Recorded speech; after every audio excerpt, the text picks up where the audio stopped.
Welcome to this meeting of Council. The meeting will be live streamed and recorded, and the voices and images of those participating in the meeting may be captured as part of this recording. And just to note that this is the statutory meeting that we are welcoming you to tonight, followed by the ordinary council meeting directly there afterwards. Before we go any further, councillors, I wanted to acknowledge the fact that we're wearing orange T-shirts tonight with a little blurb that's been provided by our staff. Tonight, Beechworth's historic precinct will glow orange, not as a reflection of our rich history, but as a beacon in response to a national crisis. We're participating in the 16 days of activism against gender-based violence, a global campaign that calls on communities worldwide to prevent and eliminate violence against women and girls. For us, this isn't just an annual event, it's part of our ongoing commitment to creating a safer, more respectful community for everyone. The national statistics are confronting and demand our attention. 2 in 5 women have experienced violence since the age of 15, and on average, 1 woman is killed every 9 days by a current or former partner. Women are more likely to experience violence from someone they know than from a stranger, and alarmingly, for women in regional, rural and remote areas like ours, the challenges are compounded. Distance from services, limited privacy in small communities, and fear of stigma can silence women and deter them from seeking help. We're inviting you to join one of 3 community walks against all forms of violence organised in partnership with Beechworth Health Service, Chiltern Neighbourhood House, Yakandanda Community Centre and Quercus Beechworth.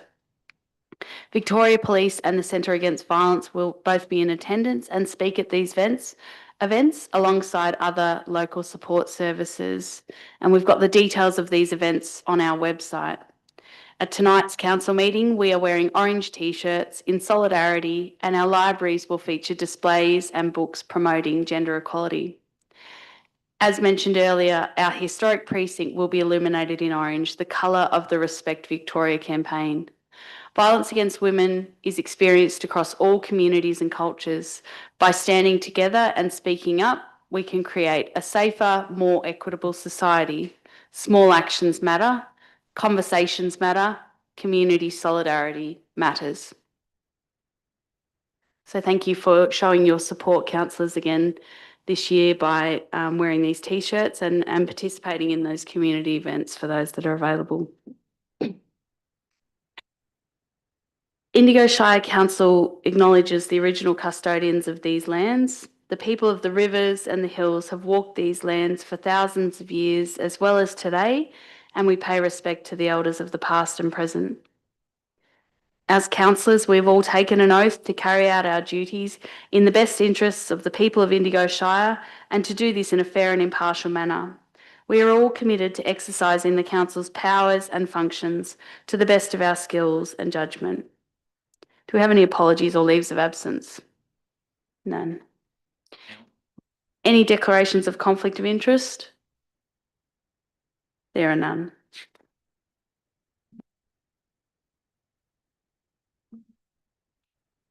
Item 5 is elections, and item 5 is the meeting procedure, which is here for information, and the purpose of the report is to outline the procedure that is to be used at this annual statutory meeting.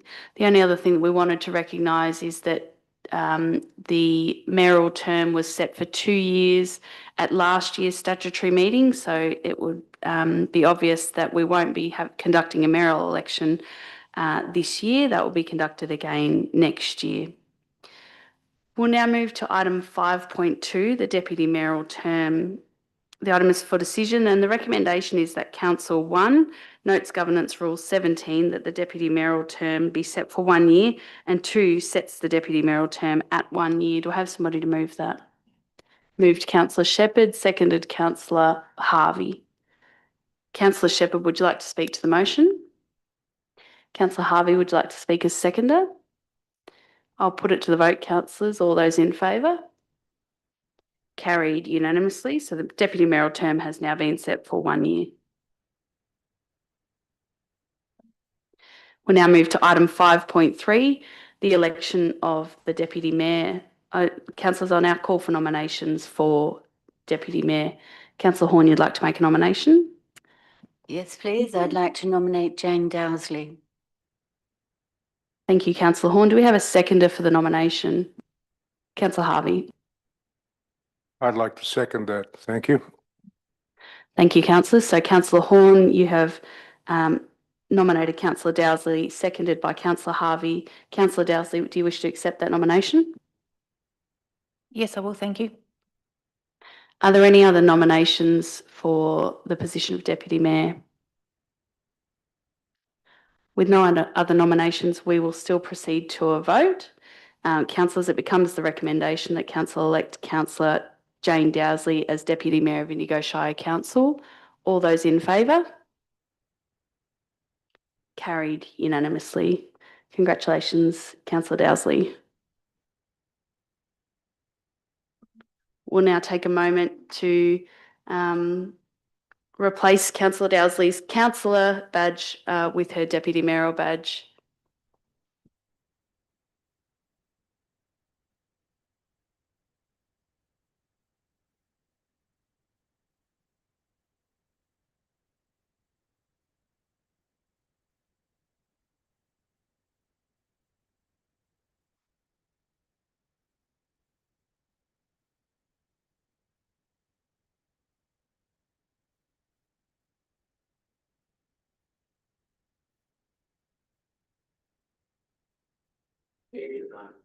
Councillor Dowsley, would you like to say some words?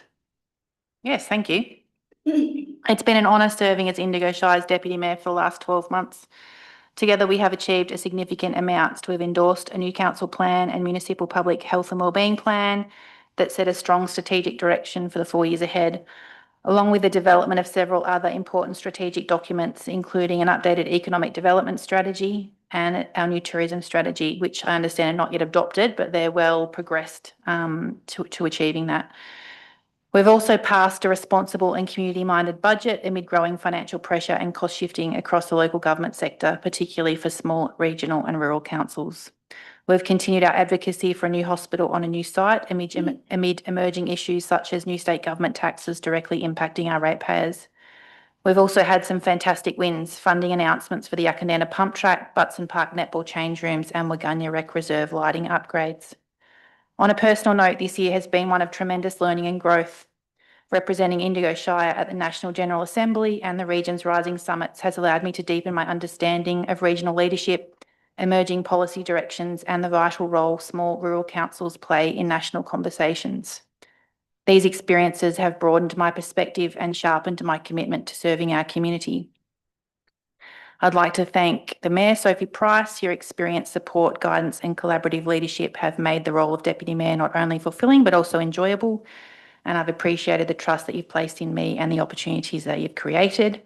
And I'd also like to thank and acknowledge my fellow councillors and the council staff who support us every day.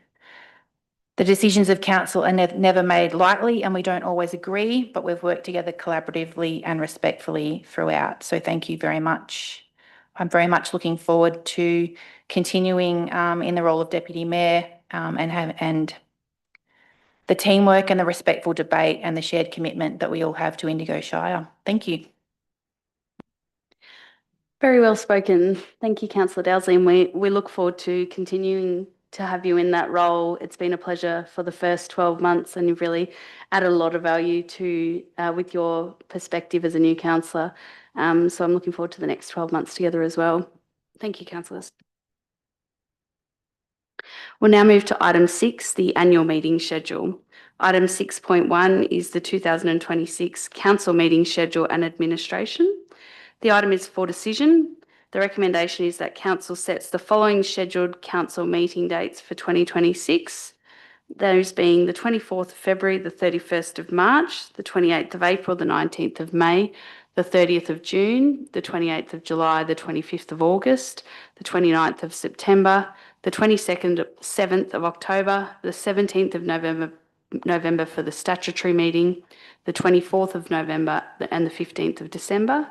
2, determines to include the following meeting preliminaries in all council meetings. A, notify the gallery that the meeting will be live streamed and recorded. B, acknowledge the traditional custodians of the land. And C, reconfirmation of the councillor oath. 3, determines that councillors provide periodic reports to council with the following content and frequency. The mayoral diary of appointments to be provided monthly.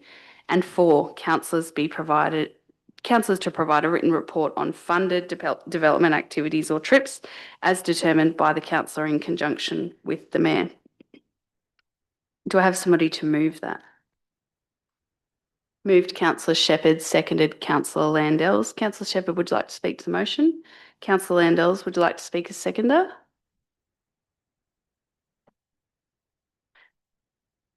I'll put it to the vote. All those in favour? Carried unanimously. Item 7 is council committee appointments, and item 7.1 is appointments to council committees and external bodies. The item is for decision, and the recommendation is that council appoints councillor representatives to the following external organisations and council committees as detailed in attachment 7.1.1. I'm now going to go through those councillors. The Audit and Risk Committee is councillors Price and Burke. The Finance Committee is all councillors. The CEO Employment Remuneration Advisory Committee is all councillors. The Indigo Community Access Committee is Councillor Landells and Burke with Price as sub.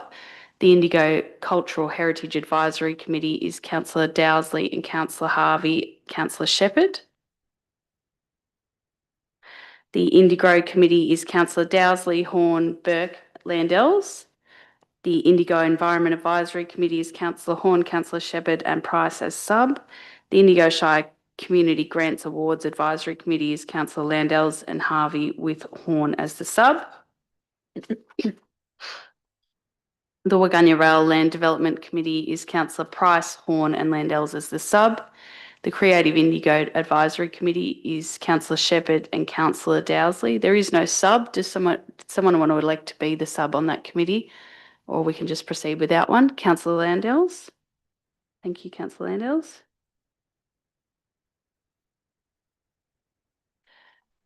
The Events Grants is Councillor Harvey with Landells as the sub. The Get Active Indigo Grants is Councillor Landells with Councillor Harvey as the sub. The Reconciliation Action Plan Working Group is Councillors Landells, Price, Shepherd and Dowsley as the sub. And the Place Naming Committee and the Public Art Advisory Panel will be as required. The Alliance of Councils and Shires of the Upper Murray is the mayor and the CEO is the sub or delegate. ALGA is all the female councillors. Goulburn Murray Climate Alliance is Councillor Shepherd and Price as the sub. Hume Region Local Government Network is the mayor and the CEO as the sub. The Murray-Darling Basin Authority Advisory Group, Hume to Yarrawonga Waterway Management is Councillor Burke with Councillor Dowsley as the sub. The MAV Indigo Shire Council Rep is the mayor with the sub being the deputy mayor. The Murray Arts Strategic Advisory Committee is Councillor Dowsley and Councillor Landells with Councillor Horn as the sub.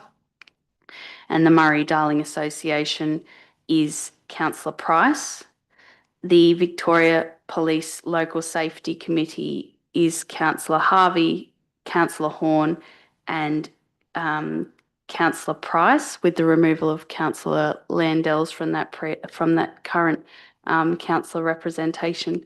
Councillors, that's the full list. If you were following along, if there's anything that wasn't right, if you could raise that now. Otherwise, I'm going to propose that that's the motion and ask that somebody move that motion. Moved Councillor Shepherd, seconded Councillor Dowsley.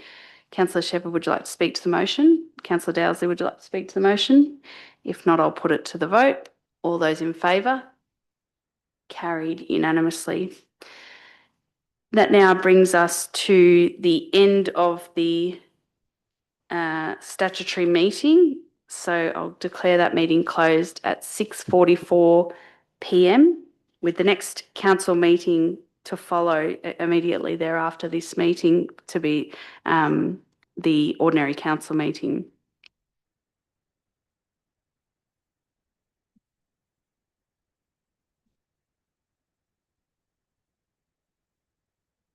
As this is a new council meeting, we'll hear all of the same preliminaries again. It's important to formalise that process and follow the process of a council meeting. So I'd like you to welcome you all to this meeting of council. The meeting will be live streamed and recorded, and the voices and images of those participating in the meeting may be captured as part of this recording. Indigo Shire Council acknowledges the original custodians of these lands. The people of the rivers and the hills have walked these lands for thousands of years as well as today, and we pay respect to the elders of the past and present. As councillors, we have all taken an oath to carry out our duties in the best interests of the people of Indigo Shire and to do this in a fair and impartial manner. We are all committed to exercising the council's powers and functions to the best of our skills and judgment. Do we have any apologies or leaves of absence? None. Do we have any declarations of conflict of interest? None. We'll now turn to item 5, which is the open forum. We've got a set of questions here that have been submitted and I'll just confirm that Russell Cato is in the gallery. Thank you, Russell. So I'll now ask those questions on your behalf to the meeting.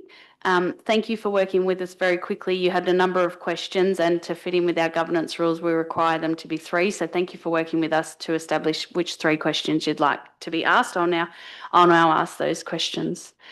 They're in relation to the applications PA 25001 and PA 250057 to be considered at this council meeting here tonight, the 25th of November 2025. First question, I ask, how does council propose to manage and reduce the potential off-site amenity impacts on neighbours and the community in general, i.e. noise, parking availability, disruptions to the general public and children in the area? The Director of Planning and Corporate Services, Greg Pinkerton. Thanks for the question, Russell. I draw your attention to the council report. So there's 2 council reports for this property. And the first of those council reports is the most relevant for your question. And I should have had this up ready to go. So the proposal is, the recommendation is for issuing of a permit subject to a number of conditions. And the conditions go to the points that you're raising about the amenity of the area. And it was throughout a number of the submissions that we received during this process. So just to run through those quickly, condition 6 talks about using the development exclusively for tourist accommodation. It also goes on to say that if that use ceases, then those units would be removed. Condition 7 talks about, it's a bit of a catch-all one that says, at all times, this site needs to operate in a manner which ensures that residential amenity of nearby residential properties is not detrimentally affected. So that's a bit of a catch-all. It goes on then to talk about some specific conditions. So external lighting to be baffled, flashing or intermittent lights not to be used on the land. Outdoor lighting within 5 metres must not exceed 150 lumens or be baffled. So it gets into some technical areas for specific amenity. Condition 11 talks about the need for a traffic impact assessment report. So these are prepared by professionals, and we'll just have a look at the site and the likely traffic and how that will work. So that will be required before the use starts. 12, which came up a bit in the submissions, talks about amplified sound, gives a decibel limit of 55 decibels, and importantly refers to the EPA regulations on sound. There's also some conditions in there to preserve the visual amenity of the area. So it's not just about light and sound, there's visual amenity for the neighbours, and they were the main ones that I picked out. So in summary, the submissions did have a bit of a theme about amenity for the local neighbours. We took that into consideration quite a bit with this application, and that's what drove a lot of the specific conditions that are in the proposed permit. Thank you, Director. The second question, what assurances are there that permit conditions will be complied with and that non-compliance will then be followed up by our council? Director of Planning Corporate Services, Greg Pinkerton. Thank you. Compliance is a really important part of the planning scheme. Without it, it just wouldn't have any teeth. So compliance is really important. When we become aware of an alleged breach, we're always keen to get details. We can't have everybody out 24/7, so we're always interested in getting details from the community, and then we consider our enforcement options. It's difficult to hypothesise about what, when, how at this stage, but our experience is that most of these situations are easily resolved locally. Most people want to do the right thing, but the Planning and Environment Act does give council a lot of teeth to issue planning infringement notices, fines, or take a property owner to VCAT to enforce the planning conditions.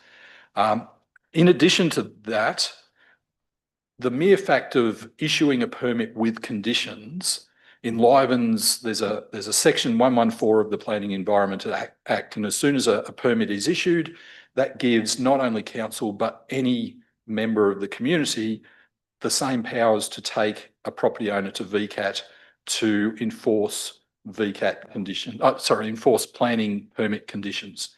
So council has an avenue for enforcement, but then when a permit is issued, so does the community. And I think that covers it. And the third question, Council, was there a permit given for the rest of the iron structures to be constructed around behind the old stables? Again, I'll give that question to the Director of Planning Corporate Services, Greg Pinkerton. I'm pretty sure the answer is yes. Without knowing exactly the structures that you're talking about, there was a third permit that was done under a Vic Smart program. So it's a different stream, doesn't have the same community notifications. There was a third permit for some structures that sound like what you're talking about. And so that permit has been assessed and issued. But it's a little bit difficult to know exactly if what we're thinking of is what you're thinking of. If you want, catch up with me separately, take a snap, send it in. We'll just double check that. Sorry, we'll do that offline. Yeah. Thank you. Thank you. So that's the completion of that set of questions, and that's the only set of questions submitted to open forum. But please take the offer up from the director to have any further contact about that particular issue. So there are no further questions for the open forum. So we'll now move to item 6, community and council achievements. Do any councillors have any community and council achievements to raise with the meeting tonight?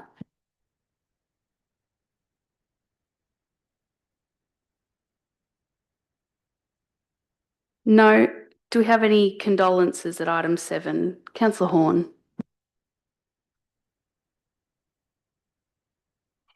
I regret to advise the Chamber that on the 16th of November, residents of Rutherglen, Corowa and surrounding districts were shocked and saddened to learn of the sudden passing of much-loved medical practitioner, Dr. Michael Love. Dr. Love, who was only 63, is remembered for his caring and personalised service to the border communities over the past 30 years and will be greatly missed. I request that a letter of condolence be sent to his widow. Thank you, Councillor Horn, and thank you for raising that condolence with the meeting tonight. If we pass on those details, we can certainly raise that condolence. Considering that item, so that's just your view. But if you want to stay for that part of the meeting as well, you're more than welcome. I just want to make sure that we're clear on that. No, I guess I can blame on how it didn't pan out. yeah, right. The whole lot went up. Yeah. So, I just want to make sure. thank you very much. Okay, item 8 is confirmation of minutes from previous meetings. The recommendation is that the following minutes be confirmed.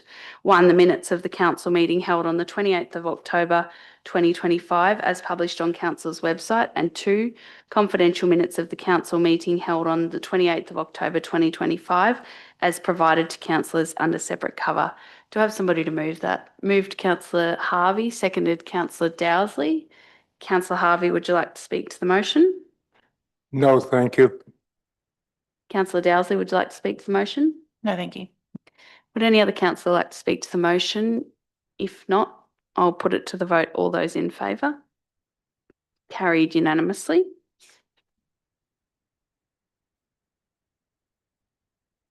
Item 9 is business arising from the previous minutes.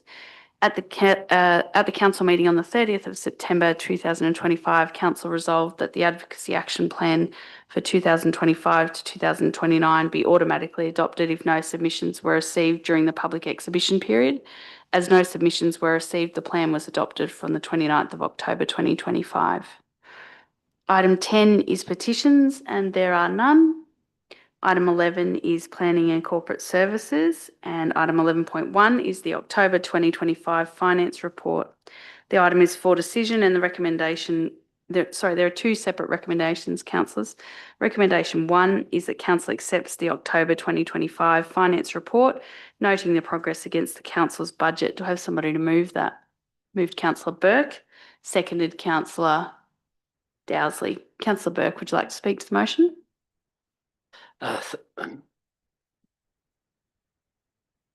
Thank you, Madam Mayor. I support accepting the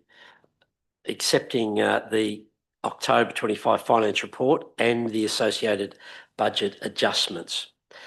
I just want to say just a few things about the report. Firstly, the headline really is that the financial position is good. We're tracking 1.1 million favourable against forecast. Income is 1.2 million ahead, largely due to the natural disaster grant funding. Now, this has already been applied to recovery works. It's really a timing issue. So therefore, our cash sits at almost 7 million, up from 5 million this time last year, and borrowings remain at 1.6.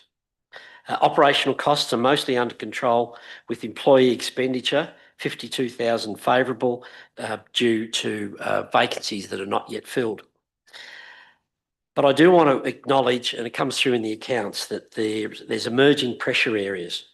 Legal expenses are tracking well over forecast, over 100,000 over forecast, mainly linked to planning and compliance matters.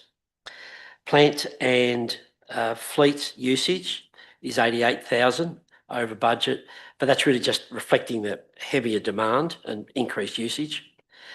So these are not structural risks, they're more timing risks or demand-driven risks, but they do require close monitoring. Also, the budget adjustments that are before us total just over $800,000 in operating grant carryovers, and there's some other corrections. These are all appropriate and will accurately reflect our forecast going forward. So I recommend council accept this finance report. Councillor Dowsley, would you like to speak as seconder? Yeah, thank you. Look, similar comments to Councillor Burke. It's easy to think that a year-to-date favourable variance is positive, but when you dive into the detail, it's really about the timing of income. Items coming in. Those items that are of note against the endorsed budget are really slight underspend on resourcing due to some vacant positions, and as Councillor Burke has already mentioned, an overspend on legal fees, mainly from the building and property and planning services area. We do have a large number of items at VCAT at the moment. It is pleasing to see the end of October project completion rate has increased up to 12.5%, noting that that's up from 5.8% at last month. So that's a big improvement, but still well below where we are in calendar, which is 33%. I might have a bit more to say about that when we get to the capital works report at item 13.3. Thank you, Councillor Dowsley. Would any other councillor like to speak to the motion? Councillor Horn. I actually just have a question, please. It's for our Director of Planning and Corporate Services. Greg, further to question I asked at the October meeting about the structure of the Q1 forecast, giving us a more realistic and real-time picture. I believe that you've had done some work on updating the presentation of that report. Director of Planning and Corporate Services, Greg Pinkerton. Thank you, Madam Mayor. Yes, we have done a little bit more work. For context, council sets an annual budget and we work to that annual budget twice a year, once about now and once in February. We do update our forecasts, and the reason why we do that is that some things change, and in local government some things change in big ways. So what we do at this time of the year, and to your question, is that we update our forecast with any new information. So that might be carry forward from the past financial year, or some new grants, or timing differences, so that we have as accurate forecast as we can get. And that allows for accurate and transparent financial reporting going forward that's not clouded by these abnormal items. I'll just note in the report, in the main table, you'll see that it's got that updated forecast, but we also show the original budget as a column as well, just to make sure that we don't lose sight of what the original budget was, because a budget is a budget, and we just include both there, but we compare mainly to the forecast. Any further comments or questions, Councillor Horn? No. Any other comments or questions for the October finance report, the first recommendation? If not, I'll go back to you, Councillor Burke, as the mover, if you'd like to sum up. Yes, just want to highlight the two parts of the finance report. We're in a sound financial position ahead year to date, and managing the operational pressures, I think, very responsibly. And the budget adjustments are appropriate, and they're good to do because they'll improve the accuracy and the reliability of the future reporting. Thank you, Councillor Burke. I'll now put it to the vote. All those in favour? Carried unanimously. We'll now go up to the second recommendation, that Council adopts forecast to judgments identified as shown under budget adjustments and attached summary of budget adjustments. Do I have somebody to move that? Moved Councillor Dowsley, seconded Councillor Burke. Councillor Dowsley? Oh, look, I think we've already touched on those adjustments in the previous conversation, so I've got nothing else to add. Councillor Burke? Nothing more to add. Any other councillor like to speak to the motion? Would you like to sum up? I'll put it to the vote. All those in favour? Carried unanimously. Item 11.2 is PA 250057 for 3 Fletcher Road, Beechworth. The item is for decision. The recommendation is 2.5 pages long. I'll read some parts of it. That council resolves to grant a planning permit for the use and development of the land at 3 Fletcher Road, Beechworth, for the purposes of accommodation, subject to the following conditions. There are 14 conditions with a number of sub-conditions, I'm going to call them. Before I ask someone to move the motion, if it is to be the recommendation, can I just confirm with you, Greg Pinkerton, the Director of Planning and Corporate Services, there appears to be a duplicate in one of the items. Can we just confirm that's the case? And if so, I'll ask that it be moved without that item. Yeah, thank you, Madam Mayor. I can confirm that it's a simple drafting error. So there is a duplicate of condition 3D, parts 3 and 4, and so it should be moved without part 4 of that condition, please. Great. So I'll just confirm that councillors understand what's just been put to them. Great. If that's the case, then I will ask for somebody to move that motion with that correction as just noted by the Director. Do we have somebody to move that? Moved by Councillor Harvey, seconded by Councillor Landells. Councillor Harvey, would you like to speak to the motion? Yes, just briefly. This matter has been reviewed very thoroughly, and council has put some very strict conditions on it, and made the applicants aware of what of the enforcement that would take place, providing they didn't go with those conditions. Thank you. Councillor Landells, would you like to speak as seconder? Not particularly. I think Councillor Harvey covered most of the points I wanted to make. Yeah, I believe that there's extensive conditions in there to keep the amenity protected and sort of neutralised any impacts on surrounding neighbours. Thank you, Councillor Landells. Would any other councillor like to speak to the motion? Councillor Dowsley. Thank you, Mayor. This application proposes the development of 3 self-contained cabins and adjacent parking, along with the internal conversion of a stable building into 2 self-contained units. The proposed development has the capacity to accommodate 14 guests as shown in the application plans within the agenda. The dwelling and stable have significant heritage value to Beechworth, and council have received 6 objections for this first application. These objections have mainly had concerns around amenity issues like noise, privacy, light spill, potential future uses, traffic, car parking, etc. I'm very sympathetic towards residents that have concerns about amenity when development comes along. I myself am impacted by amenity issues caused by neighbouring properties, so I understand exactly how this can impact people. I also understand that there may be some concerns around some of the work's already been completed without permits, and I'm obviously sympathetic to that as well, given previous decisions that I've made here in the chamber.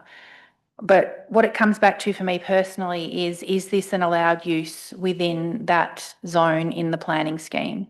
And from everything that I've read in the extensive reports, that it is an allowed use within the planning scheme. And I'm satisfied that the conditions that have been suggested in the recommendation will mitigate some of these concerns, or all of the concerns that the community have, along with obviously any enforcement that's required to make sure that these conditions are met. Thank you, Councillor Dowsley. Would any other councillor like to speak to the motion? Councillor Horn?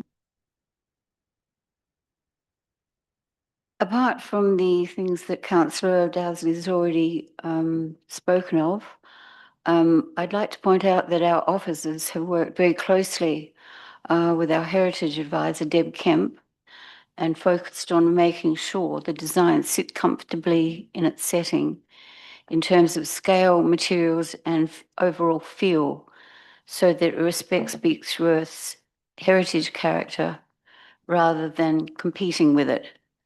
I also want to acknowledge the neighbours who've raised concerns about amenity, traffic, and the risk of further commercial creep. Those issues will need to be managed through strong permanent conditions if this goes ahead. On balance, I'm prepared to support the recommendation with a clear expectation that both council and the operator honour that Beechworth character and stay attentive to neighbourhood amenity. Thank you, Councillor Horn. Would any other councillor like to speak to the motion? Councillor Shepherd? I also agree that I think it's annoying that people have had to complain about the noise of a neighbour to us. That we've had 6 complaints about amplified music and extra noise. Obviously, it is already affecting the amenity of the community surrounding them. But I think oddly enough, I think with these new additions, and with the opportunity to have some conditions on what happens there, the neighbours are going to have more opportunities than what they normally would have to hold those people to account now. Whereas beforehand, you know, I don't know who they could complain to really, perhaps the police. But now we've got conditions, and those conditions will have to be met by the owners of that establishment. So that's one good point about the neighbours now will have a way of taking action. The other thing is, I agree, I think it is a suitable use of that space to have accommodation. If it's like it's a beautiful site, it looks like everything is going to be protected. It would be a great place to stay and a great addition to our tourism accommodation group. So that'd be wonderful. The other thing is, I really like the fact that we're imposing the fact that they cannot be subdivided off from the main house.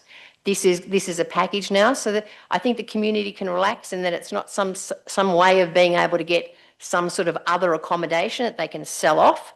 That won't be able to happen. One of the conditions is that this has to now all be seen as one. The house and the accommodation goes as one lot. So I think those are the two areas of concern to me. The other thing is when you look as music, loud music and noise seems to be the concern to most people. And if you look at the EPA regulations that we are imposing, they are, you can have a look, I've just looked them up myself, they're quite reasonable times, not after 10 p.m, not before 9 a.m. So, and I think you'd need a permit, would you, for amplified noise music in that space, or not? You'd, yeah, outside of that, yeah. So again, there's conditions now that will need to be met. So overall, I'm supportive.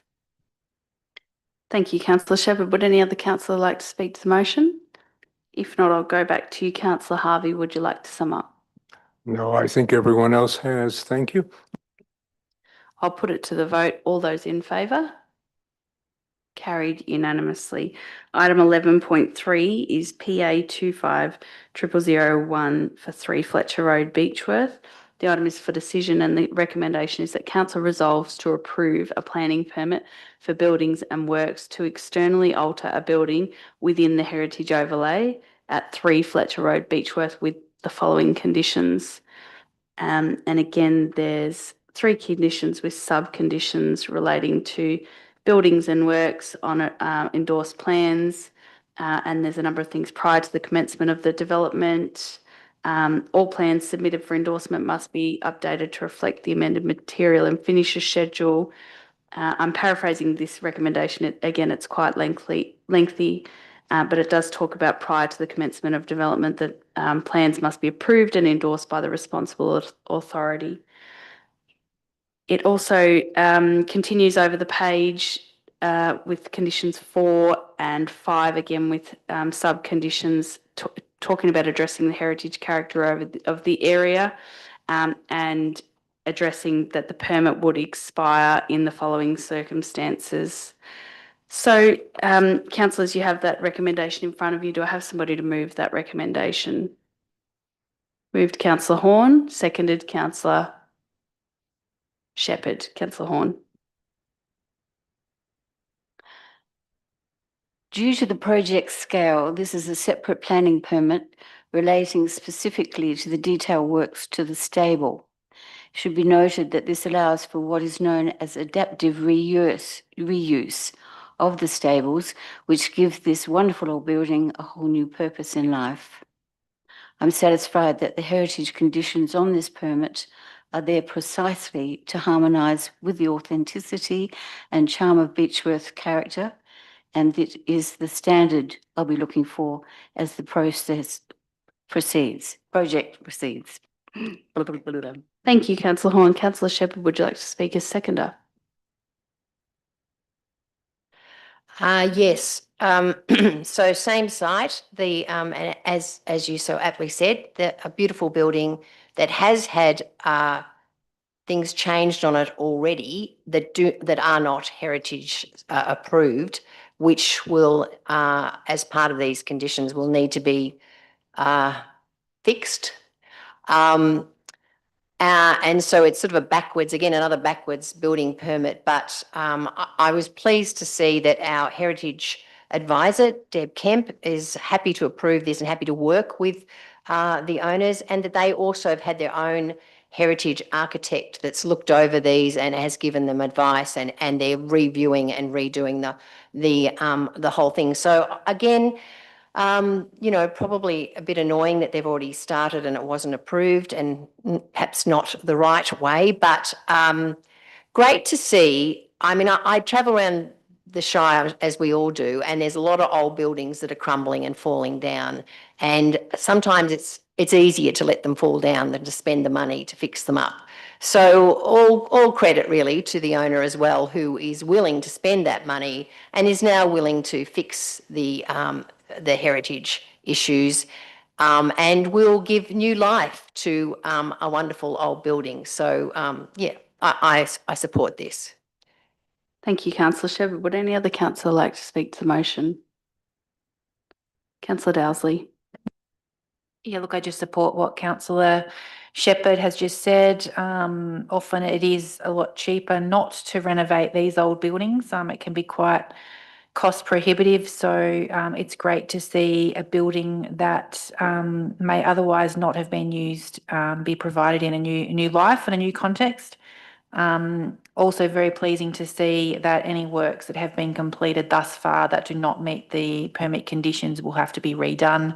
And I look forward to seeing those things be fixed up. So I guess the message out there to people is get your permit first, or we're going to make you fix it. Thank you. Thank you, Councillor Dowsley. Would any other councillor like to speak to the motion? If not, I'll go back to you, Councillor Horn. Would you like to sum up? No? I'll put it to the vote. All those in favour?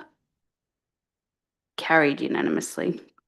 Item 12 is Community and Economic Development, and item 12.1 is the People, Place, Prosperity Indigo Growth Strategy for 2025 to 2035.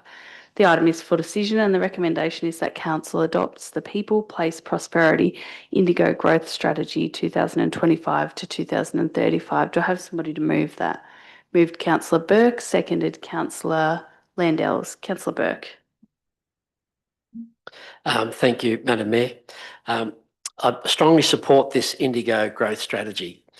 This strategy provides a clear, practical and forward-looking pathway for how Council will plan for growth, livability and economic resilience over the next decade. It is candid about our challenges and how we can make our towns better places to live. I just want to talk about three key findings that are worth highlighting. First, housing affordability and supply. This strategy identifies that the lack of affordable functional housing is now a significant constraint on community wellbeing and economic capacity. I've been approached directly by business operators struggling to recruit staff simply because prospective employees cannot find affordable housing locally. This is reinforced by recent reports showing rental prices across northeast Victoria are rising at the highest rates in the state. Housing is no longer just a social matter. It has become an economic and workforce barrier. The second point is around infrastructure readiness. Kiewit Tangambalanga is recognised as a priority growth corridor in the report, with capacity to potentially double in population over time. But that growth can only be realised if critical infrastructure, particularly water and sewage services, currently constrained by North East Water, can be expanded. And we know this, and we've talked about this around this chamber. So community infrastructure such as childcare, recreation facilities, walkable connections and river access will also be key in supporting sustainable population growth. The third point to highlight is digital connectivity and economic transition that's discussed in the report. Previous limits in mobile and digital connectivity have been barriers to business growth, remote work and tourism. The NBN upgrade is a positive step and is expected to materially improve connectivity in parts of the Shire. This should reduce the reliance on expensive satellite-based solutions that many rural residents and businesses often have to use. With improved digital capacity, we'll be better placed to support innovative businesses, attract remote workers and enhance service access. I acknowledge the strategy's forward focus on innovation, tourism, small enterprise growth and skills development. It rightly moves away from reliance on traditional industry structures toward future-oriented resilience. I also want to congratulate the staff who led and coordinated this strategy and the committee members who had input. The quality of research, consultation and collaboration is evident throughout the document and should be commended. Finally, I believe this strategy must serve as our touchstone, our reference point when making council decisions. Whether assessing planning permits, allocating budgets or setting advocacy priorities, we should ask, does this align with people, place and prosperity? Does it enhance livability, support sustainable growth and also build economic resilience? Thank you, Councillor Burt. Councillor Landells, would you like to speak as seconder? Thanks. That's a pretty hard act to follow from Councillor Burke, but very well making a number of excellent points. I did speak quite a bit on this one when it came to council as a draft, and Just really like to comment that looking at the draft and the final plan or strategy, there's been some significant changes, I think, in a couple of spots where there did need to be. And I'd like to commend community members who made representations and suggestions for the strategy, and that some of those suggestions have been incorporated into the final document where they could be. So thanks. Thank you, Councillor Landells. Would any other councillor like to speak to the motion? Councillor Horn. People, place, prosperity. It's a pretty big brief, isn't it? Now, none of us know exactly what the next decade will bring, but this strategy is our roadmap, a long-term view of how Indigo Shire can retain, attract and care for our communities, our businesses and our industries. The title says it all. It aims to connect economic activity, infrastructure and community well-being, how and where we live, work and play. As you'll see in the report, we do have some large industries, but 90% of the businesses operating in our Shire are smaller operations employing less than 4 people. The vast majority of our stakeholders are sole traders, mum and dad businesses that make up a huge 67% of the sector. The focus needs to be on this bracket, and it's vitally important that we get the balance right. Our only certainty is that change is making it critical for us to build in clear mechanisms for keep our finger on the pulse by revisiting and updating this strategy as we steer our way through uncertain economic conditions, an ageing population, and the impact of climate change. Thank you, Councillor Horn. Would any other councillor like to speak? Councillor Dowsley. Thank you. Yeah, it had a little bit to do with the development of this strategy. One of the councillor representatives on the Indigo committee, and this document's been to that committee 2 or 3 times for review, and that's been a great process to get input from community members and provide feedback back to the council officers. I'd just like to commend the council officers for this document. It's a fantastic document. A lot of work's gone into preparing this, and I think it's a really high quality document. Worth noting as well that this document, I think the previous version was completed by consultants, but this time we've developed the document in-house, and I think it's a really high quality document, so well done to the team. Just one thing that I do want to touch on, because it fits quite nicely with another piece of work that we're doing at the moment. There's commentary in this document around, obviously, housing needs. There's talk about having a balanced approach to growth, and talk about resetting the want for large houses and 3-car households. I think that fits in really nicely with the work that we're doing some consultation on at the moment around the settlement strategy. And I just wanted to raise that there is currently a survey available online on the website if you type in Indigo Shire settlement strategy, or go to the Have Your Say page. And there's also a number of pop-ups. There's one at Yakandanda on the 2nd of December, and Beechworth on the 2nd, and then Rutherglen and Chiltern on the 3rd of December. So if you can get along to those sessions and provide some feedback on the settlement strategy for Indigo Shire, that would also be really fantastic. Thank you, Councillor Dowsley. Would any other councillor like to speak to the motion? If not, I'll go back to you, Councillor Burke. Would you like to sum up?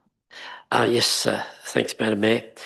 Very simply, this strategy is evidence-based, practical and provides a responsible roadmap for our Shire. Thank you, Councillor Burke. I'll now put it to the vote. All those in favour? Carried unanimously. Item 12.2 is the review of council response on a catastrophic fire danger day policy. Councillor Harvey, you need to put your microphone on. My loud voice. I would like to move a procedural motion that a decision on item 12.2, review of council response in a catastrophic fire danger policy, be deferred until the next council meeting to allow further consideration of this matter by councillors. So Councillor Harvey, to make sure that we've given the direction that's appropriate to the organisation, can I just check, are there words in your motion about the need to retain this as a policy rather than the directive? Is that the consideration of councillors, or do you want to leave the wording sort of less prescriptive than that? I'd like to leave it like it is. We just need to talk about it a bit more. Thank you. Okay, councillors. So it's a deferral motion to allow for more discussion between now and the December meeting for councillors. So a deferral motion, there's no discussion or debate on that item. I am just going to check one thing with our CEO and governance. Typically, if there's a motion and an alternate motion has been provided, do we need to foreshadow if this motion is lost, or because it's procedural, would we return to the recommendation that's on in front of us? So, Annabelle Harding, our governance coordinator, you seem to be nodding to confirm that yes, we'd return to the item. Yes, that's correct. That Okay. if the procedural motion is lost, you can return to the substantive motion on the table. Thank you. Thank you to our governance coordinator, Annabelle Harding. Okay, councillors, so no debate, no discussion. It's a deferral motion. We've got someone who's moved that. Can I ask for a seconder for that deferral motion? Councillor Horn, you're going to second the deferral of that motion. I'll now put it to the vote. All those in favour? And those against? So those in favour was Councillor Harvey, Horn, Dowsley and Shepherd. Those against was Councillor Price, Burke and Landells. That deferral motion is carried. Thank you, councillors. Item 13 is infrastructure services, and item 13.1 is the Public Toilet Strategy 2025. The item is for decision. The recommendation is that Council 1 notes the 2 submissions received in response to the draft Public Toilet Strategy being placed on public exhibition and the responses to issues raised, and 2 adopts the Public Toilet Strategy 2025. Do I have somebody to move that? Moved Councillor Burke, seconded Councillor Landells. Councillor Burke.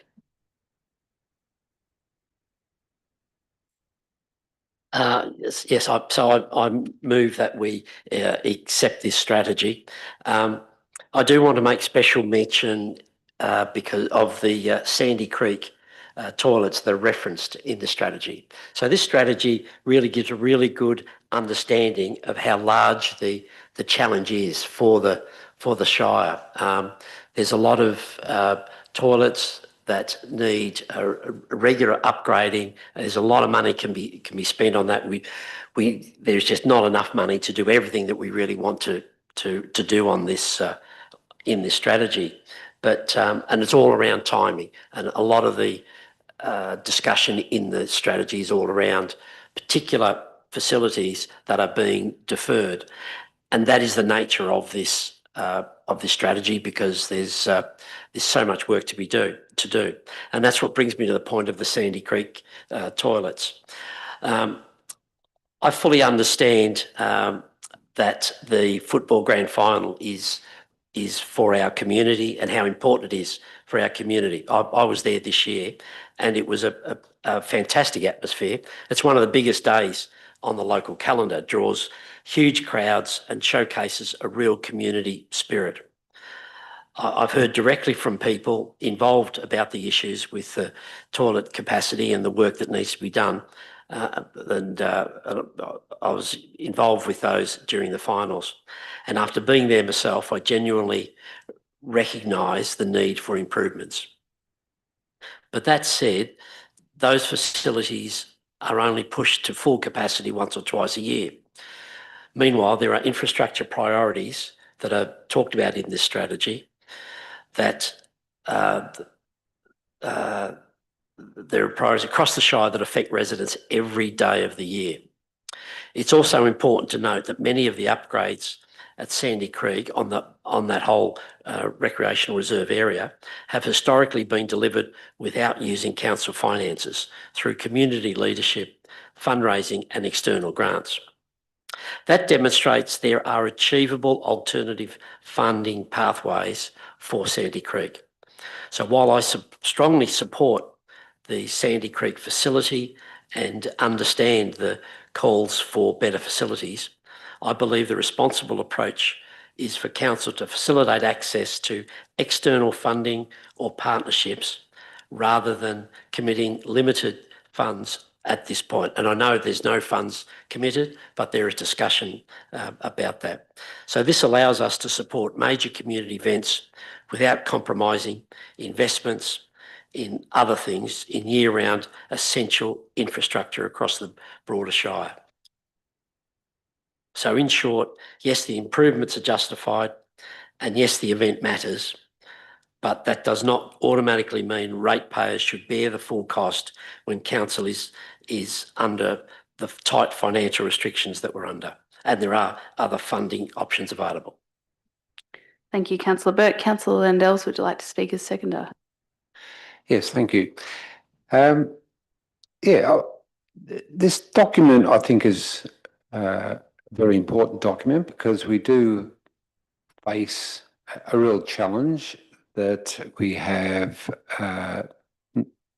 short funds and lots of demands on infrastructure. Often that infrastructure sits on state government land, and I suppose this document shows where council's priorities probably need to be, and that is largely looking after the facilities that we own ourselves, but also what can we do in the space of the many facilities that sit on state government land.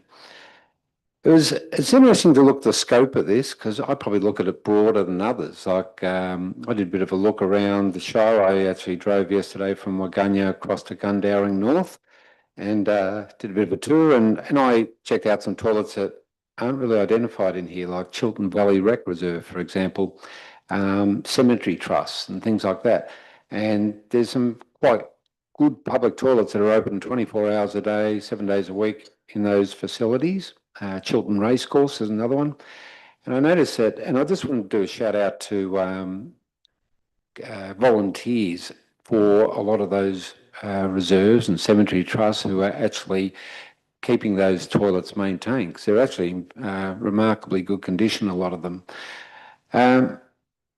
One thing that I thought stood out was there are some easy wins. I noticed wayfinding is mentioned a bit, and I think that certainly people being aware of where toilets are. I noticed that was mentioned a bit in the strategy, that in the audit, that it wasn't really clear from the street where these toilets were. So I think better signage in that area. I know there's a national toilet map, which is an online resource that offers some opportunities into the future. But I think one of the things that really did stand out for me was for the towns, particularly the larger towns of Yakandanda, Rutherglen and Chiltern, just how poorly they're currently being serviced in terms of numbers of toilets and where the toilets are located. And I guess this document sets out strategic options for where future toilets could potentially be located in those towns around new facilities that are being built and developed, or hubs that exist, except, for example, just picking one out like Yakandanda Sports Park, for example. We've got a lot of users down in that area. So I think, in summary, a really important document, and it helps to set out what our obligations are and also opportunities to advocate on behalf of some of those volunteer groups that are on state government facilities where it can be really difficult to get upgrades. Thank you, Councillor Landells. Would any other councillor like to speak for motion? Councillor Dowsley. Thank you, Mayor. Well, I agree with Scott Landells, or Councillor Landells. It's a really important document. I get a lot of the community members like to talk about public toilets and where they would like toilets to be, and the condition of toilets, and it's a very hot topic. I guess having now been on council for 12 months, I understand that the pool of funds is very limited of what's available to fund new toilets and even upgrade existing toilets. So I think we need to be realistic about what our priorities are, and this document is a great resource for doing that and working out which ones are the priority moving forward. I think as well, I think we need to also consider whether some of these toilets are actually new toilets or whether we have existing facilities in close proximity which currently have closed toilets. And I'm not picking out anyone in particular. They could be senior citizen centres, they could be courthouses, they could be public halls, they could be sports clubs. But there is a huge amount of toilets across the Shire that are in council facilities. And how do we perhaps investigate making more of those available as opposed to funding the construction of more assets that need to be maintained into the future. So I'm really excited about moving forward with this strategy as a tool for having those discussions.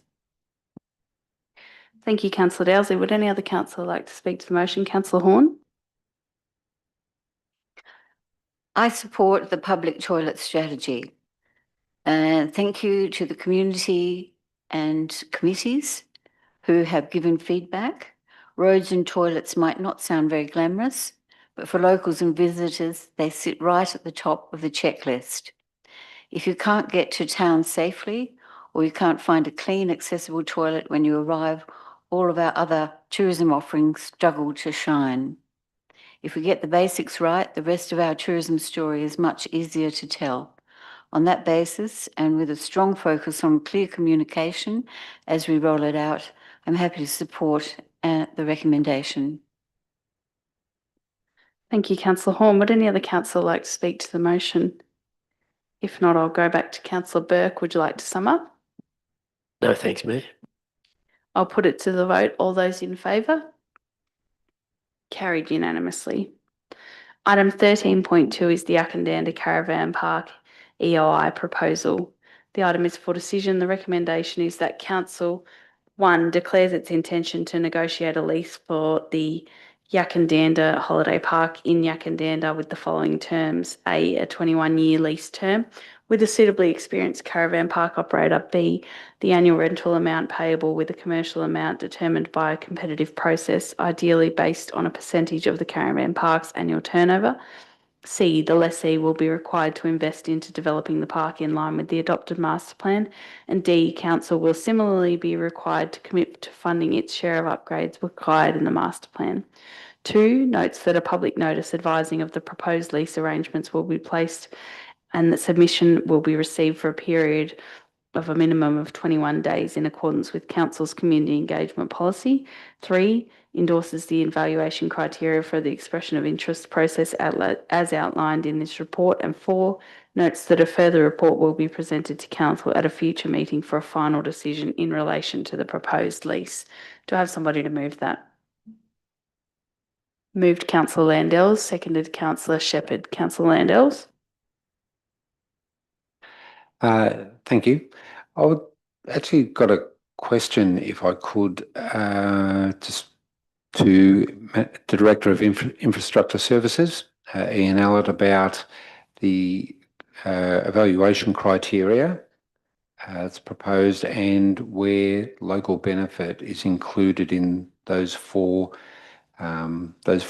current criteria, which are relevant management experience and operating model, the financial benefit to council, completion of master plan, and support of park vision. Thank you, Councillor Landells. So that question goes to Director of Infrastructure Services, Ian Allett. Through the Mayor, but thank you for the question.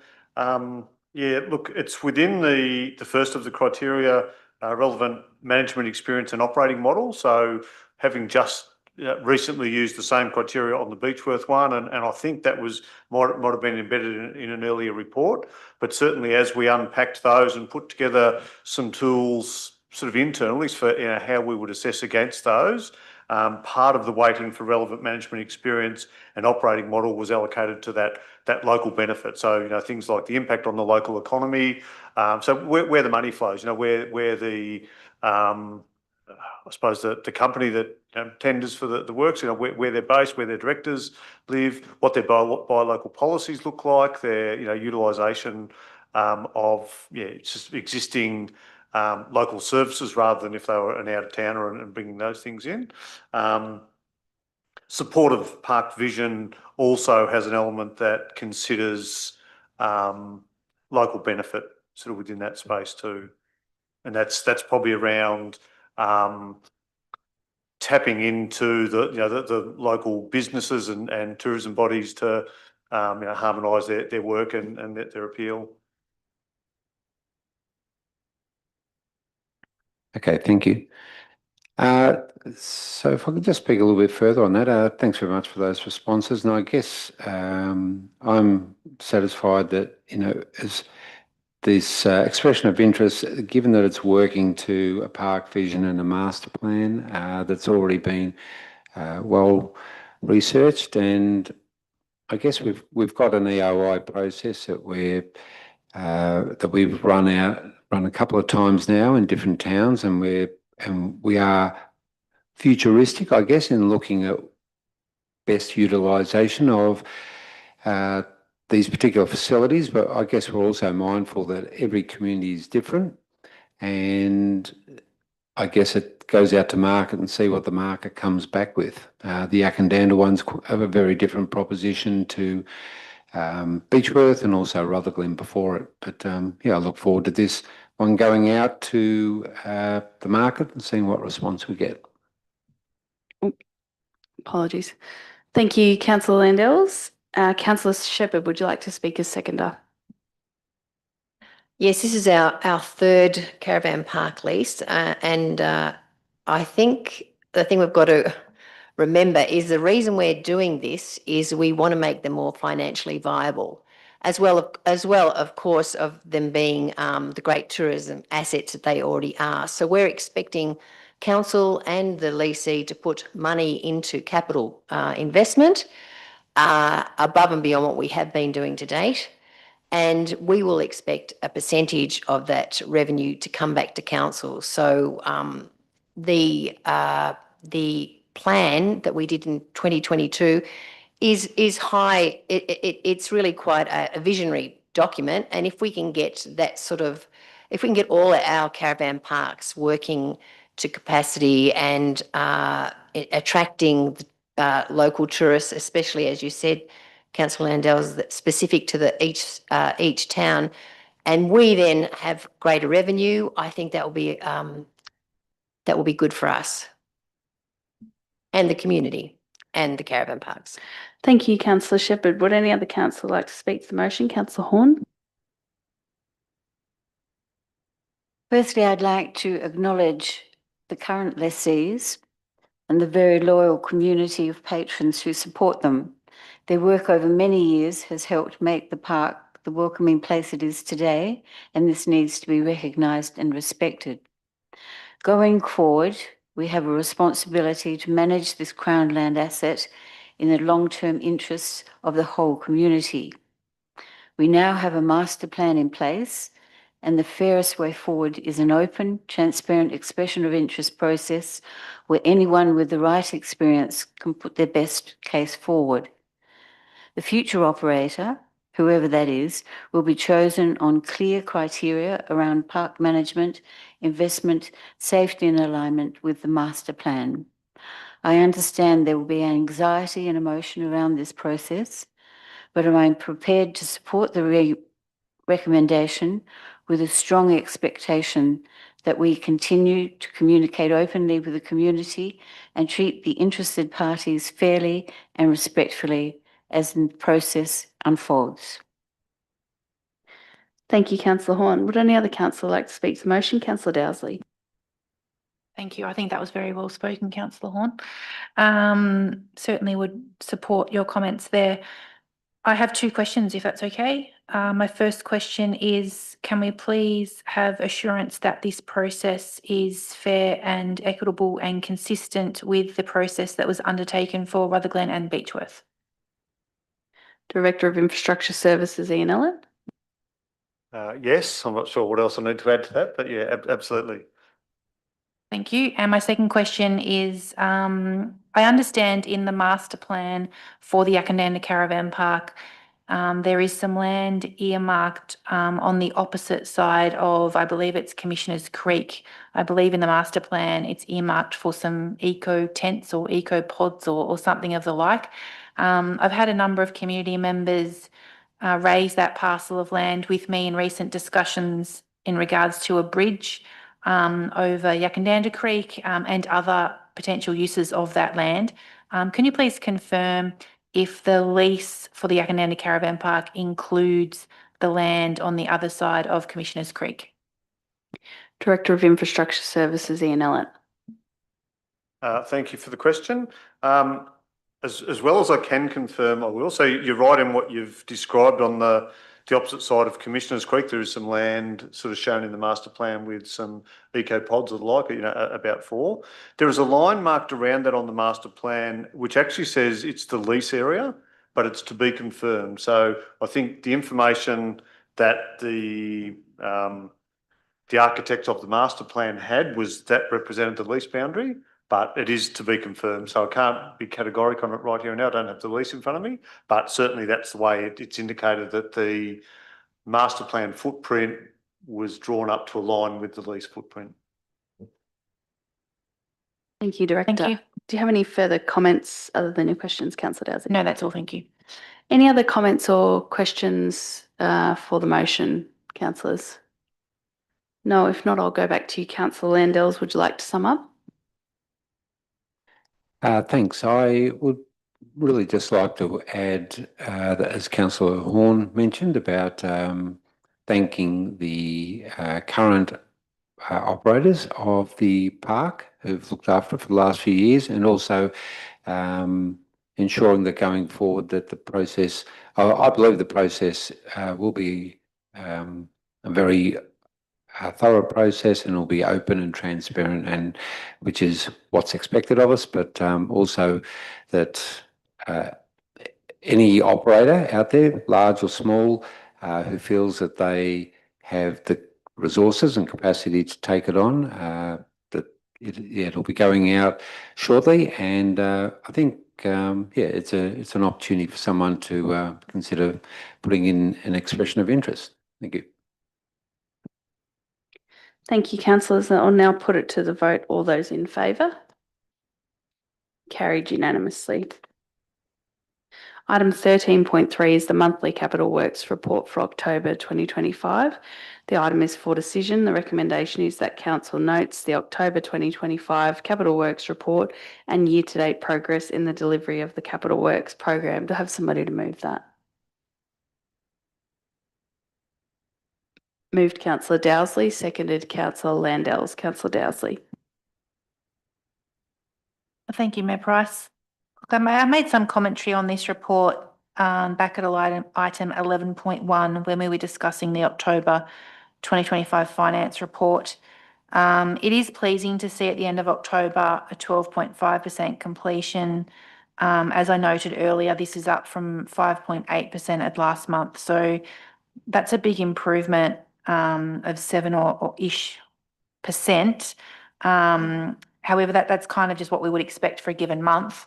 So really we were on track for the last month, but we're still a little bit behind based on the first 3 months of the year.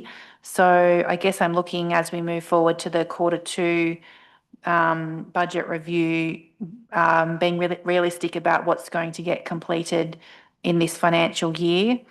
I guess it's also, I'm just reflecting on comments that we made during the budget process earlier this year, in terms of budget carry forwards and setting realistic budgets and being confident that we can achieve or deliver what we say we will deliver.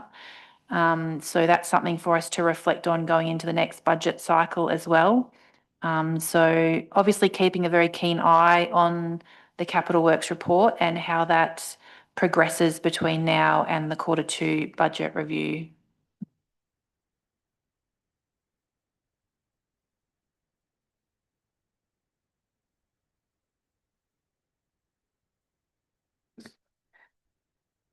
Can we just check? Yeah, that's better.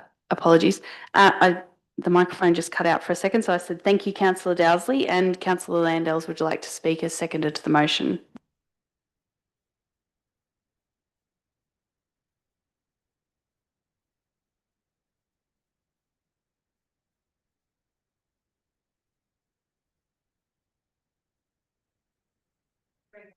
Oh, it's working now. Okay. I was focused, as Councillor Dowsley pointed out, about there's a 12.5% completion rate 3 months into the financial year. So I was wondering if Director of Infrastructure Services Ian Allett could give us a little bit of background about that and how that compares with past years.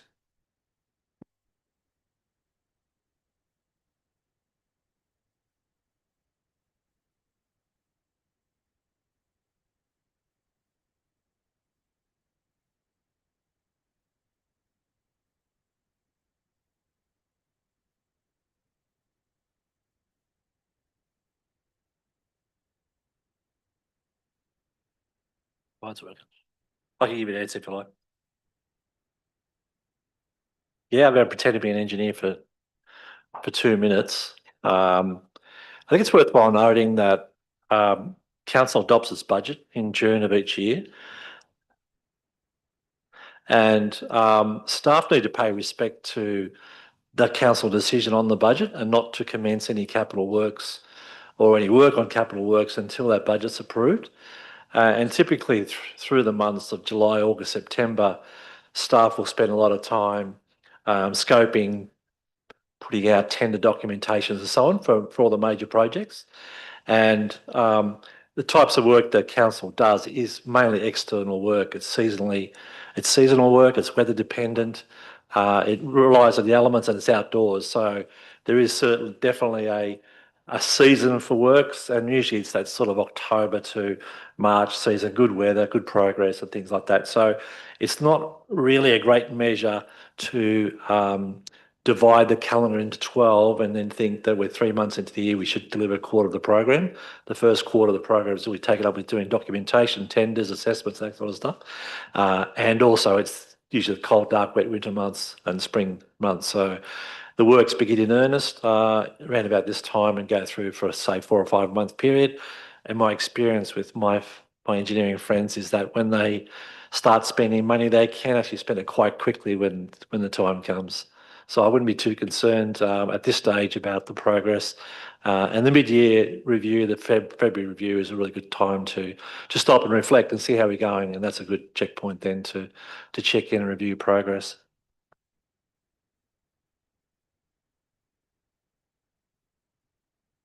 Thank you, CEO. I'm just going to confirm with the Director of Planning and Corporate Services, would we like a 5-minute adjournment to try and work on the microphones, or will we continue to persist? Thank you. Oh, I can be heard. So at the moment, we're suggesting persist. Yep. If we do get a few more microphone problems, we'll pause for 5 minutes and reboot the system. Thank you. Great. Okay, councillors. So we'll just be mindful that we need to check that we can be heard in the meeting. So that's the answer to your question, Councillor Landels. Did you have other comments to make? Otherwise, I'll ask for another speaker. No, I don't. Thank you. Thank you, Councillor Landels. Would any other councillor like to speak to the monthly capital works report for October? No? If not, I'll go back to Councillor Dowsley. Would you like to sum up? No, that's fine, thanks. I'll put it to the vote. All those in favour? Carried unanimously. Item 14 is the Office of the CEO, and item 14.1 is the Advisory Committee minutes. The item is for decision, and I'm going to read out a recommendation that's slightly different than what's in the papers, councillors, and I will identify what the change is as I read it out. The recommendation is that council accepts the attached unconfirmed meeting minutes for the following advisory committees and endorses the officer recommended actions. 1, the Indigo Community Access Committee for A, the 18th of August 2025 and B, the 6th of October 2025.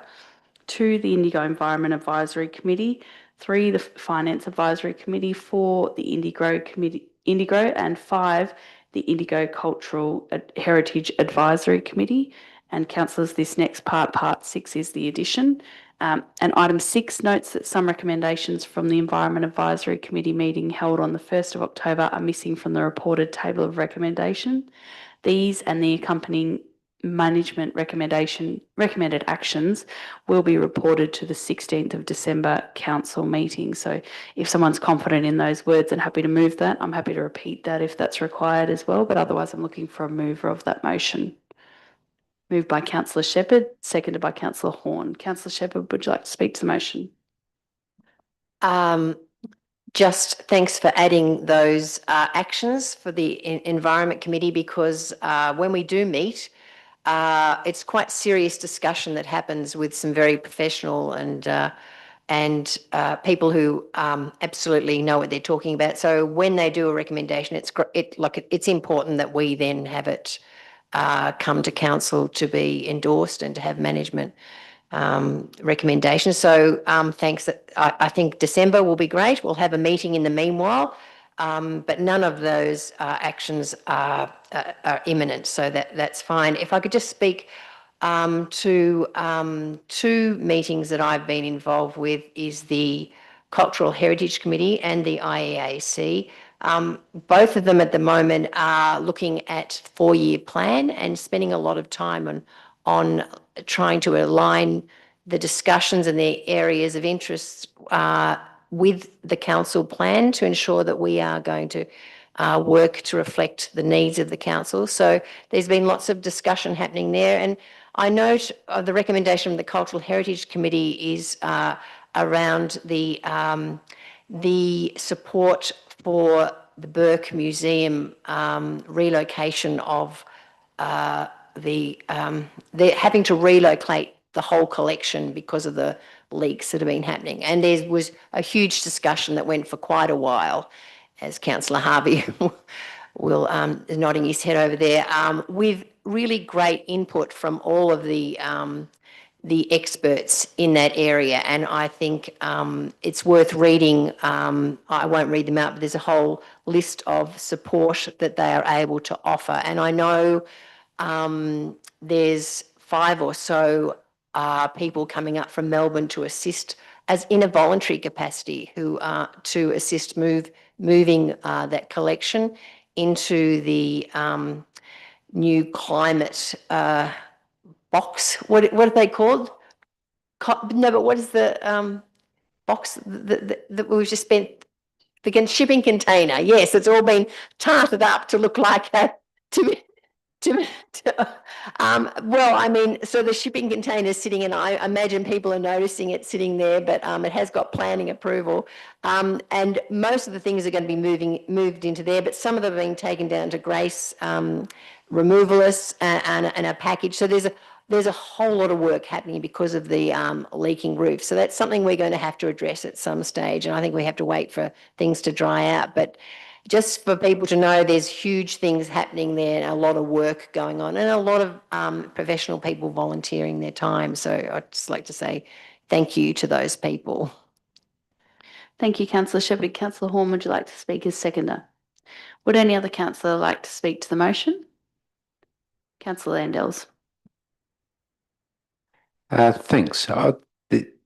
There's quite a number of minutes here from different advisory committees, a few more than what we would normally have, and I guess that's just sometimes some months are like that. I sit on the Indigo Community Access Committee, and we've been looking at how a new disability action plan, and also looking at how we align with the current council plan. So there's been quite a lot of work going on at the last meeting, and it's really pleasing that members from the community who came along to that meeting came quite well prepared, had been through the council plan and looked at it and found relevant sections to align with. So I'd like to say that, and also the staff that support this committee, and there's often a council staff member who supports all of these advisory committees, but also other staff come and give reports. And we had one in October for the Access Committee where Nathan Mullane, the manager of Capital Works, I think, if I'm correct, did a presentation on a lot of the infrastructure that's been put into sport access right around the Shire, and that was really beneficial to have a presentation of that. Thank you, Councillor Lendels. Would any other councillor like to speak to the motion? If not, I'll go back to you. Councillor Shepherd would like to sum up.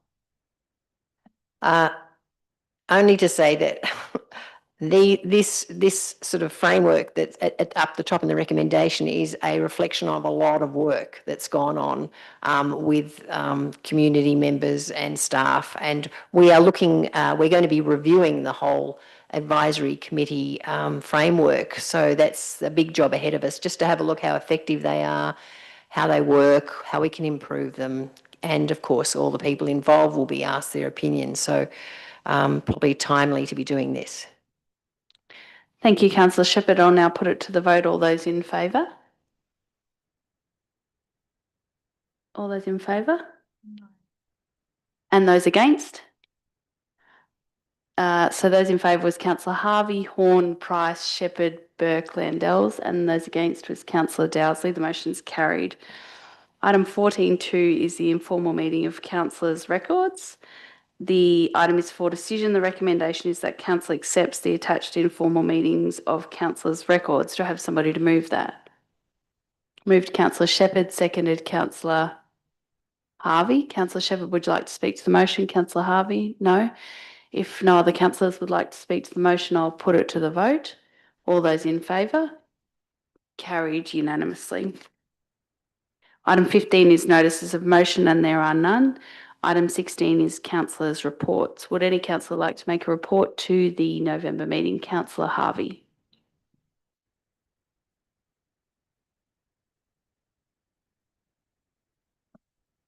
I keep forgetting. I have two reports. Is that working all right?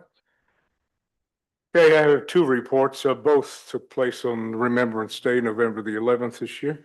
The first one was I was privileged to lay a wreath at the Beechworth Cenotaph, and most of the other councillors in their various areas of Indigo Shire laid a wreath as well.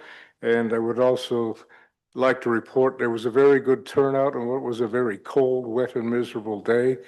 And I felt sorry for an awful lot of the ex-soldiers, and I hope they didn't catch pneumonia or something, because despite the fact they had marquees and tents, it was very wet.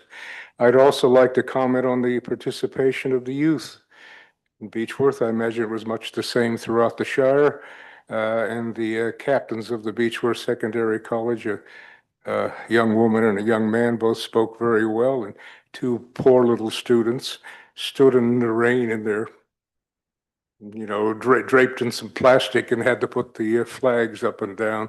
And they stood there for, must have been about half an hour or so, getting very wet. And it was very moving service, and it was very well attended. Thank you. Move that report. And Thank you, Councillor Harvey. You have one more to raise? I have one more, and I hope somebody else will do the third one. I went, a great surprise to me, on the afternoon of Remembrance Day at 2:00, I went up to Quercus, and there was the youth ambassadors up there, who I believe are year 5 students from all over the Shire. And I was very impressed by their maturity, by the seriousness of what they were doing. And, it kind of restores your faith in young people to a great degree. Even the things that we had to do is a game where we had this ball of yarn. Well, and they threw it at you. They were trying to connect the whole room with yarn, and you had to say what was important to you. Well, I said Indigo Shire, which is important to me. And something like we had to, they put you went into different groups at different tables, and they, like a leadership group, and they put little, what kind of leader would you be, on pieces of paper. Well, I won't tell you what one counselor got, what I got, but it was a very enjoyable afternoon, and it was very impressive. And I think it's, let's put it this way. I think we don't have to worry as much as we do sometimes about what young people are doing. Thank you. Thank you, Councillor Harvey. Would any other councillors like to make a councillor report to the meeting? Safety Committee? Councillor Can Shepherd. I just add to that? I'd just like to congratulate the staff that were involved in that youth ambassadorship program. I am aware that it's a normally externally funded program, but this time our own council staff ran it. And as you said, John, I think it was just very innovative and interesting, and they'd obviously learnt a lot. So I'd just like to really congratulate the youth officers. They did a great job. Yeah, I want to echo that sentiment. There was, the fact that a small rural council ran a program of such a high calibre, I think, is a real credit to us. It's one of those things that is logistically quite difficult to bring all of the schools from right across the Shire, and really it's only 2 students from each school, and you could quite easily question the value of doing that, but if I think for all of us that were there on that day, there's no questioning the value in bringing those students together, and the contribution that I'm sure they're going to go out into the community and make. And as I say, I think that a lot of credit should be given to those staff to say congratulations on running such a great program. I've been to that event a number of years in a row. And I just want to highlight that this year there was particular focus on inclusive leadership, and that really shone through, and you could tell that it was a real tone shift, that it was, yes, it was about typical leadership skills, but inclusive leadership really shone through. A fantastic event. And I also want to piggyback off the comments of Councillor Harvey to say another feedback about our staff. Year on year, when we attend these community events, whether it's Anzac Day or Remembrance Day, wherever I go to, the organisers always make a point of saying to me that they'd like it passed on to the CEO and the director and the relevant staff. The appreciation that they have for the outdoor crews and their dedication to making sure those spaces are immaculately presented on those days, and I'm so pleased to receive that feedback every single year. I know to expect it, I know to get it, and I think it's really important that we reflect back that that's such a big part of the reputational piece of Indigo Shire Council, the work that they do in the lead up to those days, and we get to turn up, and it's never in doubt that those spaces will look beautiful. So thank you very much to those staff. Would any other councillor like to make a report to the meeting? Councillor Landells and then Councillor Burke. Thanks, Mayor. I wasn't available to go to the Youth Ambassadors event, but I do know that Indigo Shire for many, many years has had a similar program. In fact, I think they used to have monthly meetings with leaders, a couple of leaders from every school, and a bus would go around and pick them up, and they'd all go to one school. And I think it's a great legacy, I guess. And I've seen young people at the year 5 or 6 stage come through that program over the years, and these days they're in their mid-20s, and they're really impressive young people and leaders. So I think there's a lot of value in putting in the time that we do. I think the team in the youth services do a great job in that regard. Also, I'll talk about a couple of meetings a couple of events I attended. I'll start with the Remembrance Day one in Waganya. I attended that with the Mayor, as everyone has already touched on. It was a pretty wet day, difficult conditions, but a big shout out to the Waganya Primary School, who pretty much ran the whole day in the event, and the kids from the school. And also they were given guidance and assistance from Waganya Progress Association. But it's really quite impressive to see young people taking the leadership on conducting these events. I think that they've really been empowered to do that, and I think it's a great credit to the community out there and also to the school. Another meeting that I attended was in Stanley on the 9th of November, and that was in relation to the future use of the school building. It was held by Stanley Collective, organised it, and they had 31 people attend to hear various proposals and options for that school building and the potential for the school to potentially reopen, interest in enrollments in the community and all that sort of stuff. It's essentially a matter for the community to have that discussion with the education department. Our role was, or my role as a council was just to attend, to be a neutral person and chair that meeting. But yeah, so it would be really interested to see where that one goes in 2026 as a community work with the education department on that one. Thank you, Councillor Landels. Councillor Burke, you want to raise a councillor report? Yes, thanks, Madam Mayor. Yeah, I also went to the Remembrance Day at Kiwa Tangam, and I support your points made about the quality of the facilities. Everything had been trimmed, and I actually didn't notice it, but a couple of the RSL guys came up and said it's great the way we can always rely on council doing that work. So I think it's good to give the feedback to the team on that. So yeah, no, there were two events. I shouldn't call them events. They were great functions. The first one I went to, and also Councillor Dowsley was there also. I visited the Beechworth Honey Shop, and my wife Maria came along, and we went there to join in their Pollination Month celebrations. Now, I didn't know that Pollination Month was a thing, but there were celebrations about it. And it was a fantastic event that promoted the importance of bees to our environment and local agriculture. And what they're doing is they've got an accredited program of training or education to primary schools, and they come in and deliver this module around bees and pollination. So there's this whole connection now with Beechworth Honey into children and primary school kids, and they've created a competition which was for a honey label design. And it was announced at that function, at the breakfast. And the winning artwork was created by artist Kim Allison. And it was just an outstanding, it was a label for the honey jar. And it was just outstanding what was created. And they had, would have been over 100 entries, which they turned into in effect, an art display. So as we walked into the shop, we just went through these corridors, and it was just a great event. And I really don't know how the judges made a decision on it. It was so good.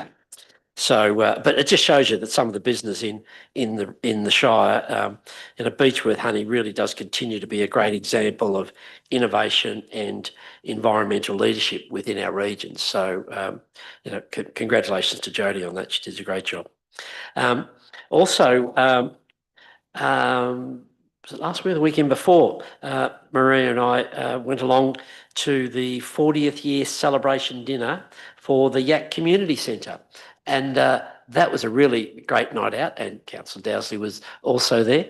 And it was a very special evening with the meal created and served by the community. And we also watched video clips of past members who had established the centre, and it just showed what a strong volunteer spirit that shaped its success. And over the years, the centre has evolved from developing adult education in the 1980s to leading creative programs, farming workshops, and even the Guinness World Record that they've got. And once again, it's an organisation that has adapted and changed through droughts and COVID, and is now focused very much on future well-being and resilience. The thing that I got out, the most important learning that I got out of it is the the YCC is really a model for how what other towns could follow. And I'm not sure what came first.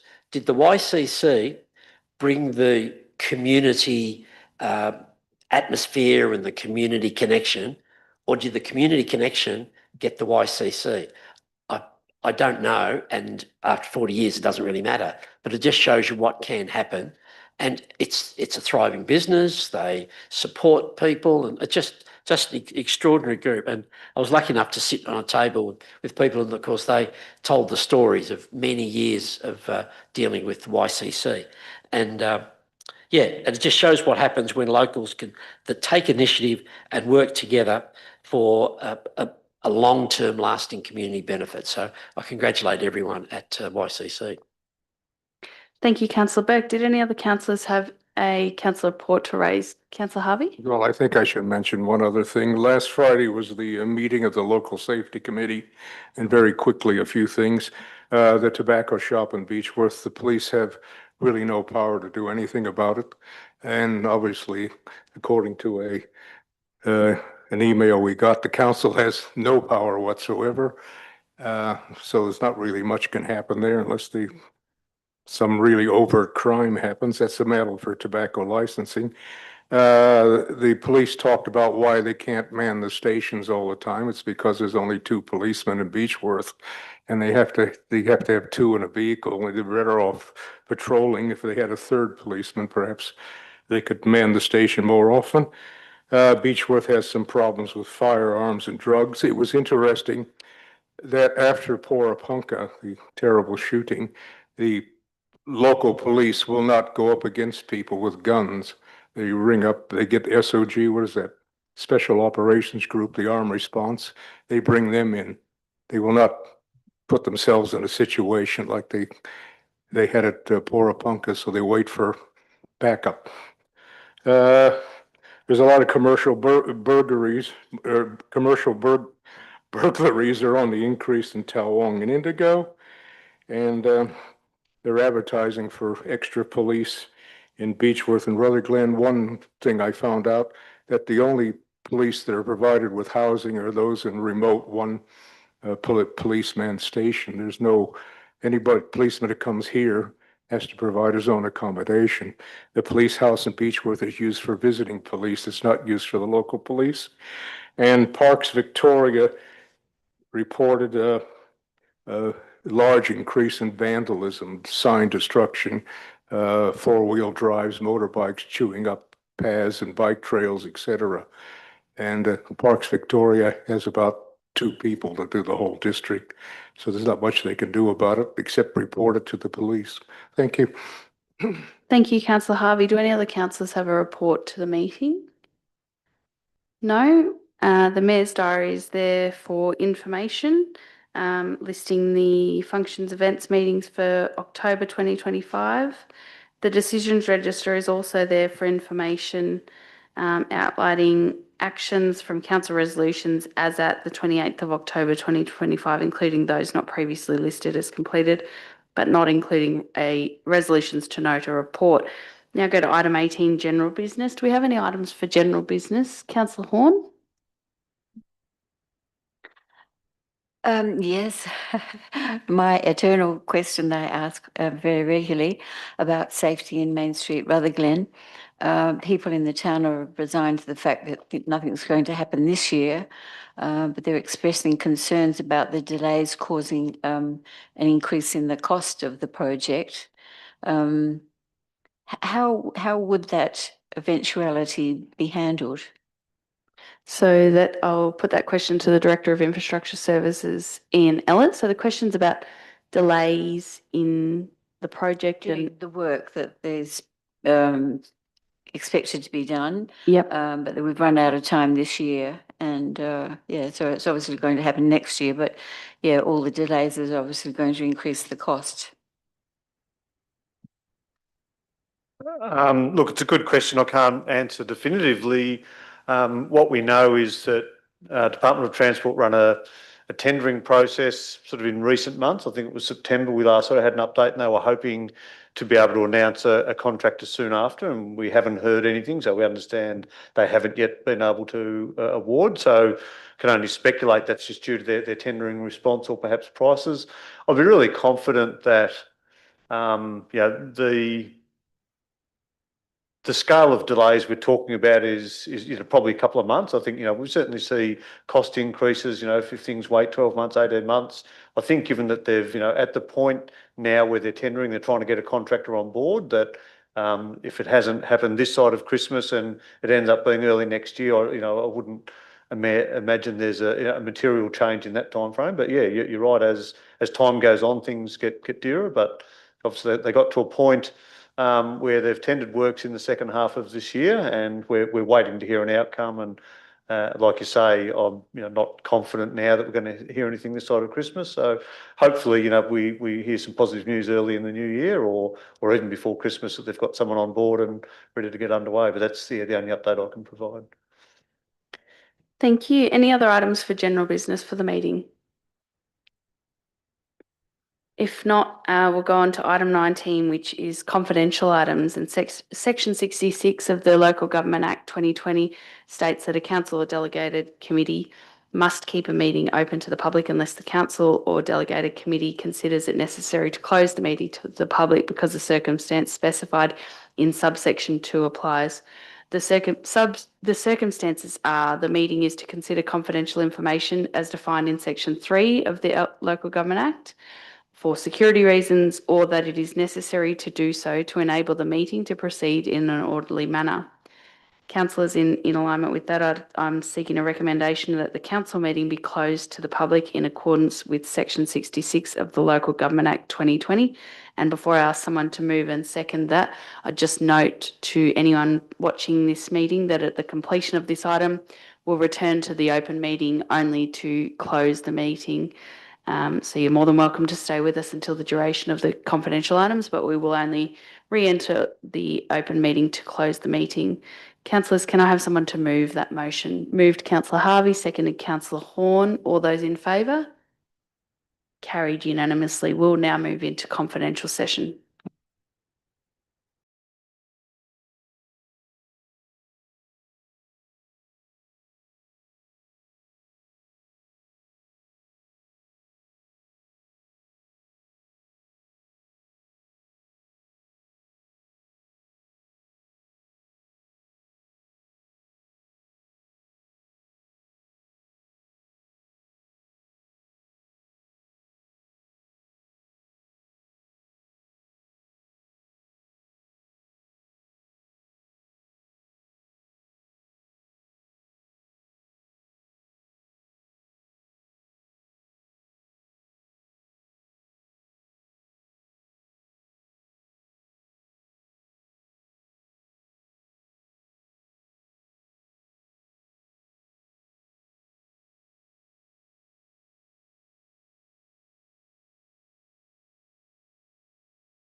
We have just moved a motion to move out of confidential back into the open council meeting.